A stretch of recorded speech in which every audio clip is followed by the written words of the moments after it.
तीन बहनों की लालची भाभी। करिश्मा, रेशमा और मनीषा तीन बहनें हैं। उनका एक भाई भी है, मयंक। मयंक अपनी बहनों को बहुत प्यार करता है, लेकिन मयंक की पत्नी सविता इस मामले में मयंक से बिल्कुल ही अलग है। वो अपनी ननदों का जितना बुरा कर सकती है उतना बुरा करती ही रहती है और अपनी ननदों पर हुक्म भी चलाती है। करिश्मा, करिश्मा, तुमने अभी तक नाश्ता नहीं बनाया? तुम्हारे भैया को ऑफिस जाने में देर हो रही है। हाँ भाभी, बस अभी बनाती हूँ। करिश्मा, तुम ये ढीलापन छोड़ दो। कल को पराये घर जाना है। वहाँ अगर तुम इस तरह से काम करोगी तो लोग क्या कहेंगे कि माँ ने और भाभी ने कुछ सिखाया नहीं। और तुम्हारी दोनों बहनें कहाँ हैं? रेशमा मार्केट गई है और मनीषा सो रही है। क्या? सुबह के 8 बज रहे हैं और ये महारानी अभी भी सो रही है? ये कहते हुए सविता अपनी सास दुर्गा देवी के पास जाती है। माँ जी, देख रही हो अपनी बेटियों के तौर तरीके? क्या हुआ बहू, सुबह सुबह क्या कर दिया मेरी बेटियों ने? अरे एक तो अभी अभी उठकर किचन में गई है, दूसरी सुबह सुबह बाहर चली गई और तीसरी अभी तक सो रही है। क्या करूं मैं इन तीनों का? मैं तो परेशान हो गई हूँ। जा जाकर उठा उसे और रेशमा से मैं बात करती हूँ। सविता सीधा मनीषा के कमरे में जाती है और उससे कहती है, महारानी जल्दी उठो, सूरज सर पर आ गया है। भाभी थोड़ी देर और सोने दो ना, मैं रात को लेट सोई थी। वो क्या है ना, यूनिट टेस्ट चल रहे हैं। शराफत से उठती है या नहीं, या फिर पानी की भरी बाल्टी डालूं तेरे ऊपर?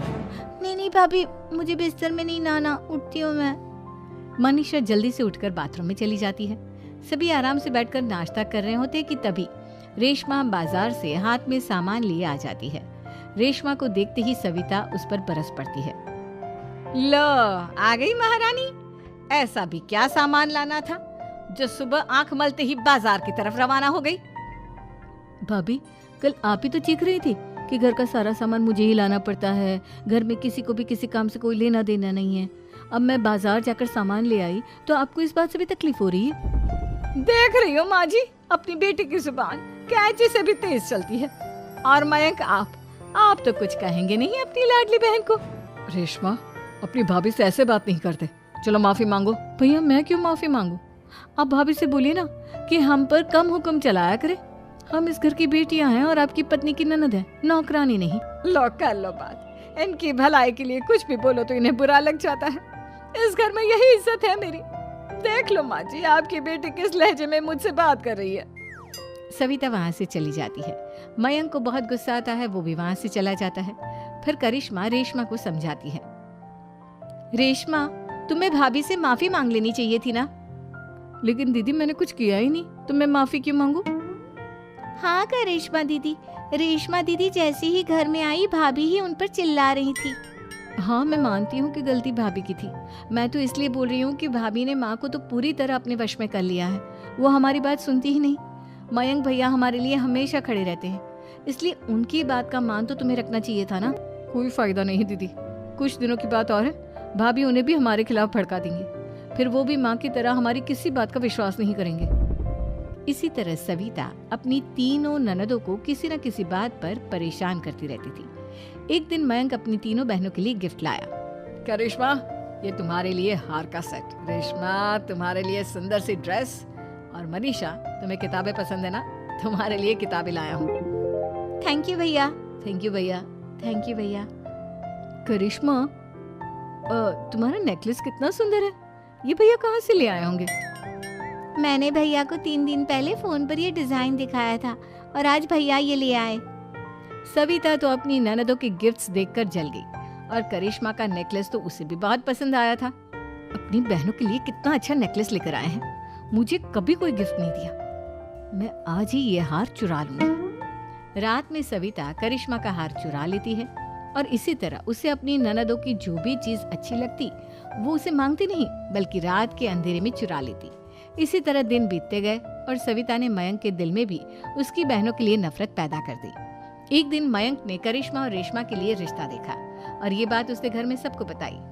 माँ, करिश्मा और रेशमा के लिए बहुत अच्छा रिश्ता आया है, वो लोग कल इन्हें देखने आ रहे हैं। आप और सविता मिलकर सारी तैयारी कर लेना।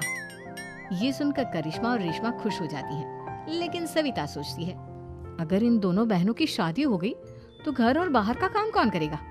मनीषा तो एक नंबर की कामचोर है, उससे तो किसी बात की उम्मीद लगाना ही बेकार है। मुझे इस शादी को रोकना होगा। अगले दिन सभी लड़के वालों के स्वागत की तैयारी करने में लगे होते हैं। तभी मयंक अपनी बहनों से आकर कहता है, तैयार हो गई तुम दोनों?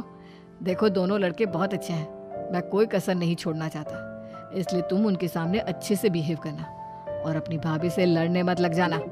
करिश्मा, तुम वो नेकलेस पहन लो ना जो मैं तुम्हारे लिए लाया था। भैया मैं बहुत देर से वो नेकलेस ढूंढ रही हूँ, लेकिन मुझे मिल ही नहीं रहा। क्या तुमने नेकलेस खो दिया? तुम्हें पता भी है वो कितना महंगा था? तुम कोई काम ढंग से नहीं कर सकती। मयंक गुस्से में वहां से चला जाता है। थोड़ी देर बाद लड़के वाले भी आ जाते हैं। वो दोनों बहनों को पसंद कर लेते हैं और रिश्ता पक्का हो जाता है। लेकिन सविता के दिमाग में तो कुछ और ही खिचड़ी पक रही थी। वो पंडित जी के पास करिश्मा की कुंडली लेकर जाती है और उन्हें पैसे देकर करिश्मा की कुंडली बदलवा देती है। जब लड़के वालों के पास करिश्मा की कुंडली जाती है तो वो दुर्गा को फोन करते हैं। बहन जी, हमने करिश्मा की कुंडली अपने पंडित जी को दिखाई थी। आपकी बेटी की कुंडली नहीं बल्कि दोषों का पिटारा है।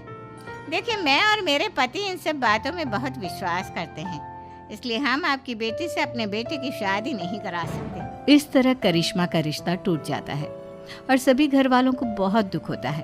अब कविता सोचती है, चलो करिश्मा का तो रिश्ता टूट गया, अब रेशमा का भी रिश्ता तोड़ना है। क्या करूं? अब सविता आवाज बदलकर किसी अननोन नंबर से रेशमा के होने वाले ससुराल में फोन करती है। हेलो, मैं कौन हूँ कौन नहीं ये आपके लिए जानना जरूरी नहीं, बस इतना सुन लो कि रेशमा का 2 साल से किसी के साथ अफेयर चल रहा है। बस रेशमा का रिश्ता तोड़वाने के लिए सविता का इतना कहना काफी था। अब रेशमा का भी रिश्ता टूट गया। मयंक और दुर्गा देवी ने रेशमा को खूब खरी खोटी सुनाई और उससे बार बार उस लड़के के बारे में पूछने लगी। आप दोनों मुझे क्यों परेशान कर रहे हो? अरे कोई लड़का होगा मेरी लाइफ में तो मैं बताऊंगी ना, जब कोई है ही नहीं तो कहाँ से लाऊं मैं कोई लड़का? तो तेरे होने वाले ससुराल वालों को फोन किसने किया था?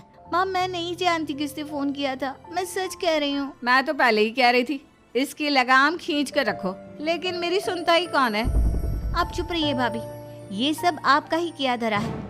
अब तीनों बहनों को विश्वास हो जाता है कि ये सब उनकी भाभी ही कर रही है। तीनों बहनें अपनी भाभी को सबक सिखाने के लिए एक वकील कर लेती है और घर में हिस्सा मांगना। देखो भैया, माँ बाप की जायदाद में जितना बेटों का हक होता है उतना ही बेटियों का, इसलिए इस घर के 4 हिस्से होंगे और हमें अपना हिस्सा चाहिए। मैंने तुम्हारे लिए क्या क्या नहीं किया और तुम इस घर में हिस्सा मांग रही हो? भैया, आप और माँ हम बहनों की कोई बात नहीं सुनते हो और भाभी हमारी शादी नहीं होने देगी क्योंकि उन्हें लगता है कि आप हमारी शादी में ज्यादा पैसा लगाओगे और उन्हें हम जैसी फ्री की नौकरानी कहाँ मिलेगी। तो हम भाभी के साथ तो रह नहीं सकते, हम बहनों को अपना हिस्सा चाहिए।